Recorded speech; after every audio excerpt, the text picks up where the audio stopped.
Meaning of implantation. Implantation.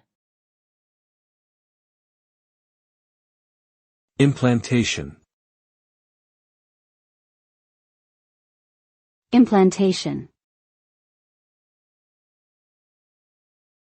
Implantation. Implantation refers to the process of surgically placing a device or material into the body. This could be a medical device such as a pacemaker or a prosthetic limb, or a drug delivery system.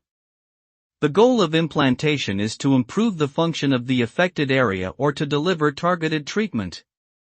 Implantation can have a significant impact on a patient's quality of life, providing them with the ability to perform activities they were previously unable to, or to manage chronic conditions more effectively. It is an important field of medical research and innovation, with ongoing advancements improving outcomes for patients across a range of specialties.